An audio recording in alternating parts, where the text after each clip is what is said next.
Indian dream paradise का एक तुकड़ा अपना बनाना। हर किसी का सपना होता है कि उनका एक छोटा सा हिस्सा हो इस विशाल और सुंदर देश में।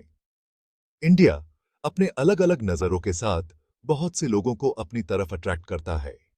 ये देश अपनी रंग बिरंगी संस्कृति और अनेक प्राकृतिक दृश्यों के लिए मशहूर है।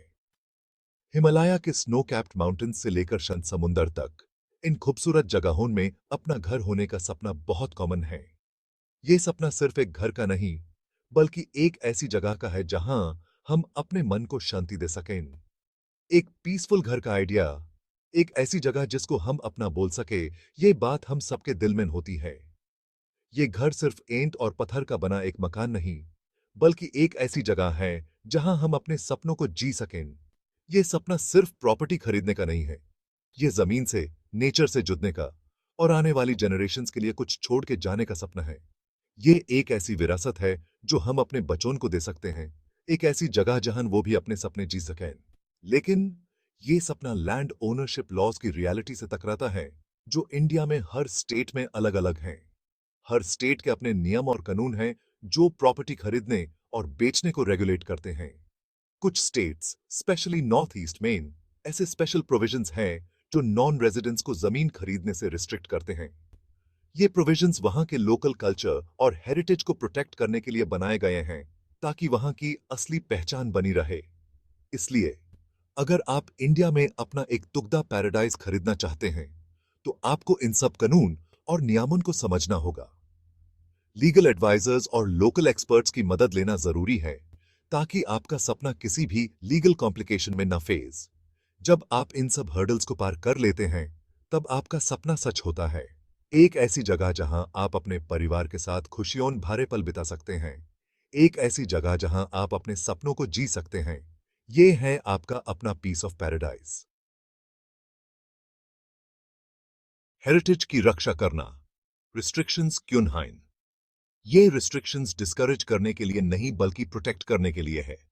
ये रिस्ट्रिक्शंस इन स्टेट्स की हिस्ट्री और कल्चरल आइडेंटिटी से जुड़ी हैं। इंडिजिनस कम्युनिटीज का अपनी जमीन से एक डीप कनेक्शन है, जो उनके कस्टम्स, ट्रेडिशंस और एग्जिस्टेंस से जुड़ा हुआ है। बिना किसी रिस्ट्रिक्शन के जमीन एक्विजिशन से इन कम्युनिटीज का डिस्प्लेसमेंट हो सकता है, उनकी कल्चर को खतरा हो सकता है और रिसोर्सेज का एक्सप्लॉयटेशन हो सकता है। ये लॉज एक सेफगार्ड हैं, एक तरीका है इंश्योर करने का कि डेवलपमेंट सस्टेनेबली और इंक्लूसिवली हो। हिमाचल प्रदेश, पहाड़ों की रक्षा करना। हिमाचल प्रदेश, जो अपनी ब्रेथ टेकिंग ब्यूटी के लिए फेमस है, एक प्राइम एग्जाम्पल है।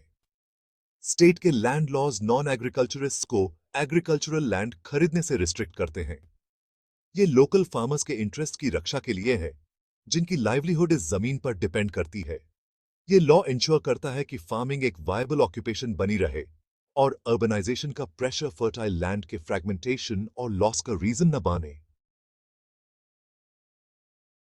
नागालैंड, जमीन और पहचान एक दूसरे से जुड़े हैं। Nagaland, a land where the soil and the soul are deeply intertwined, where every grain of earth tells a story of its people. Nagaland में लैंड और आइडेंटिटी का कनेक्शन और भी डीप है। यहां के लोग अपनी जमीन से सिर्फ जुड़े नहीं हैं, बल्कि अपनी पहचान को भी उसी से पाते हैं। हर पहाड़, हर घाटी उनकी कहानियां सुनाती है। इंडियन कॉन्स्टिट्यूशन का आर्टिकल 371A स्टेट को स्पेशल प्रोविजंस देता है, जिसमें नॉन नेटिव्स के लिए लैंड ओनरशिप पर रिस्ट्रिक्शंस भी शामिल है। ये प्रोविजंस इंश्योर करते हैं कि नागालैंड की कल्चरल हेरिटेज और ट्रेडिशंस को प्रिजर्व किया जा सके। ये नागा ट्राइब्स की यूनिक कल्चरल हेरिटेज को प्रोटेक्ट करने के लिए है। हर डांस, हर फेस्टिवल उनकी रिच हिस्ट्री और वाइब्रेंट कल्चर का प्रतीक है। ये ट्रेडिशंस उनकी जमीन से उतने ही जुड़े हैं जितने उनके दिल से। उनकी जमीन सिर्फ लाइवलीहुड का सोर्स नहीं है, बल्कि उनकी हिस्ट्री, उनके स्ट्रगल्स और उनकी एस्पिरेशंस का सिंबल भी है।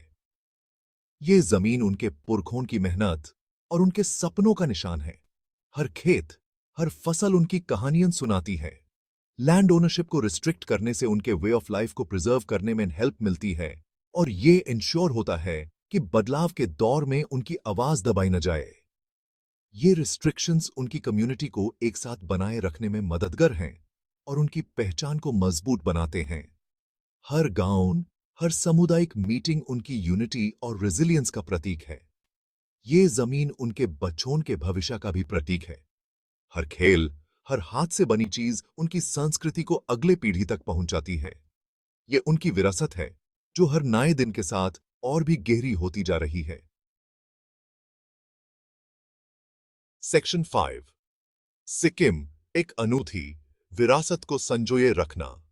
सिक्किम हिमालय में बसा हुआ की अपनी एक अलग ही कहानी है। इंडियन कॉन्स्टिट्यूशन का आर्टिकल 371F स्टेट को स्पेशल स्टेटस देता है, जिससे आउटसाइडर्स को लैंड या प्रॉपर्टी खरीदने से रिस्ट्रिक्ट किया जाता है। ये सिक्किम से लोगों के इंटरेस्ट्स, उनकी कल्चर और उनके एनवायरनमेंट को प्रोटेक्ट करने के लिए है। सिक्किम अपनी प्रिस्टीन ब्यूटी और सस्टेनेबल डेवलपमेंट के लिए अपनी कमिटमेंट के लिए जाना जाता है। लैंड ओनरशिप लॉज इस कमिटमेंट का एक रिफ्लेक्शन है। ये इंश्योर करते हैं कि डेवलपमेंट नेचर के साथ हार्मनी में हो और लोकल लोगों की एस्पिरेशंस के साथ मैच करे। सेक्शन 6। अरुणाचल प्रदेश बायोडायवर्सिटी की रक्षा करना।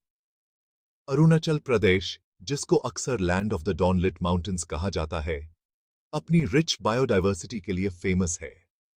ये स्टेट न सिर्फ अपने खूबसूरत लैंडस्केप्स के लिए जाना जाता है, बल्कि यहाँ की डाइवर्स फ्लोरा और फौना भी इससे एक यूनिक इकोलॉजिकल हॉटस्पॉट बनाती है। यहाँ के डेंस फॉरेस्ट्स और लश ग्रीन वैलीज में कई रेयर और इंडेंजर्ड स्पीशीज पाई जाती हैं। स्टेट गवर्नमेंट ने लैंड ओनरशिप को गवर्न करने के लिए स्ट्रिक्ट रेगुलेशंस इंप्लीमेंट किए हैं, स्पेशली एग्रीकल्चरल लैंड के लिए। ये रेगुलेशंस इंश्योर करते हैं कि लैंड का सस्टेनेबल यूज हो और ये फ्यूचर जनरेशंस के लिए प्रिजर्व्ड रहे। फार्मर्स को इनकरेज किया जाता है कि वो ट्रेडिशनल फार्मिंग प्रैक्टिसेस को फॉलो करें जो एनवायरनमेंट फ्रेंडली हैं। इन रेगुलेशंस के अकॉर्डिंग ऐसी लैंड के ट्रांसफर के लिए गवर्नमेंट की अप्रूवल लेनी पड़ती है। ये प्रोसेस ट्रांसपेरेंट और अकाउंटेबल है, जिससे इलीगल लैंड डील्स और डिफॉरेस्टेशन को रोका जा सके। गवर्नमेंट ऑफिशियल्स इस बात का ध्यान रखते हैं कि लैंड ट्रांसफर के डिसीजंस इकोलॉजिकल इंपैक्ट को मद्देनजर रख कर लिए जाएं। ये कॉशियस अप्रोच नेचुरल रिसोर्सेज के एक्सप्लॉयटेशन को रोकने के लिए और रीजन के डेलिकेट इकोलॉजिकल बैलेंस को प्रोटेक्ट करने के लिए बहुत इंपॉर्टेंट है। फॉरेस्ट कंजर्वेशन और वाटर रिसोर्सेज मैनेजमेंट पर भी स्पेशल फोकस दिया जाता है, ताकि ये इंश्योर किया जा सके कि नेचुरल हैबिटेट्स और वाइल्ड लाइफ को कोई नुकसान ना हो। इसका एम ये इंश्योर करना है कि डेवलपमेंट एनवायरनमेंट या इंडिजिनस कम्युनिटीज जो इस पर डिपेंड करते हैं कि कॉस्ट पर ना हो। इंडिजिनस कम्युनिटीज का ट्रेडिशनल नॉलेज और उनकी सस्टेनेबल लिविंग प्रैक्टिसेस को भी प्रमोट किया जाता है, जिससे इकोलॉजिकल हार्मनी बनी रहे। ये कम्युनिटीज अपने एनवायरनमेंट के साथ एक डीप कनेक्शन रखती हैं और उनका रोल बायोडायवर्सिटी कंजर्वेशन में बहुत सिग्निफिकेंट है। Section 7। The north east cultures और रेगुलेशंस की एक टैपेस्ट्री। इंडिया के north eastern states including Mizoram, Meghalaya and Manipur में सिमिलर कंसर्न्स हैं। हर स्टेट के प्रॉपर्टी ओनरशिप के लिए अपने लॉज और रेगुलेशंस हैं। ये रेगुलेशंस अक्सर इंडिजिनस कम्युनिटीज के राइट्स को प्रायोरिटाइज करते हैं और उनके डिस्प्लेसमेंट को रोकने का एम रखते हैं। ये अप्रोच इन स्टेट्स के यूनिक चैलेंजेस को रिकॉग्नाइज करता है, जो अलग-अलग एथनिसिटीज, लैंग्वेजेस और कस्टम्स से भरे हुए हैं। उनके लैंड राइट्स को प्रोटेक्ट करना उनकी कल्चरल आइडेंटिटी को प्रिजर्व करने के लिए और डेवलपमेंट प्रोसेस में उनकी कंटिन्यूड पार्टिसिपेशन को इंश्योर करने के लिए बहुत इंपॉर्टेंट है। सेक्शन 8। लोकल सेंटिमेंट्स की रिस्पेक्ट करना समझने की अपील। इन खूबसूरत जगहों में अपना घर होने का सपना अंडरस्टैंडेबल है, लेकिन लोकल लोगों के सेंटिमेंट्स और इन लॉज के पीछे के रैशनल की रिस्पेक्ट करना इंपॉर्टेंट है। ये रेगुलेशंस एक्सक्लूजनरी होने के लिए नहीं हैं, बल्कि इन रीजन्स का इंक्लूसिव और सस्टेनेबल डेवलपमेंट इंश्योर करने के लिए हैं। ये इंडिविजुअल एस्पिरेशंस और कलेक्टिव वेलबींग के बीच, इकोनॉमिक डेवलपमेंट और कल्चरल प्रिजर्वेशन के बीच बैलेंस बनाने के बारे में है। सेक्शन 9 कंक्लूजन लैंड ओनरशिप के लैंडस्केप को नेविगेट करना। घर खरीदना एक सिग्निफिकेंट लाइफ डिसीजन है, और लैंड ओनरशिप को गवर्न करने वाले लीगल फ्रेमवर्क के बारे में अवेयर होना बहुत इंपॉर्टेंट है। इंडिया में ये फ्रेमवर्क हर स्टेट में अलग-अलग है।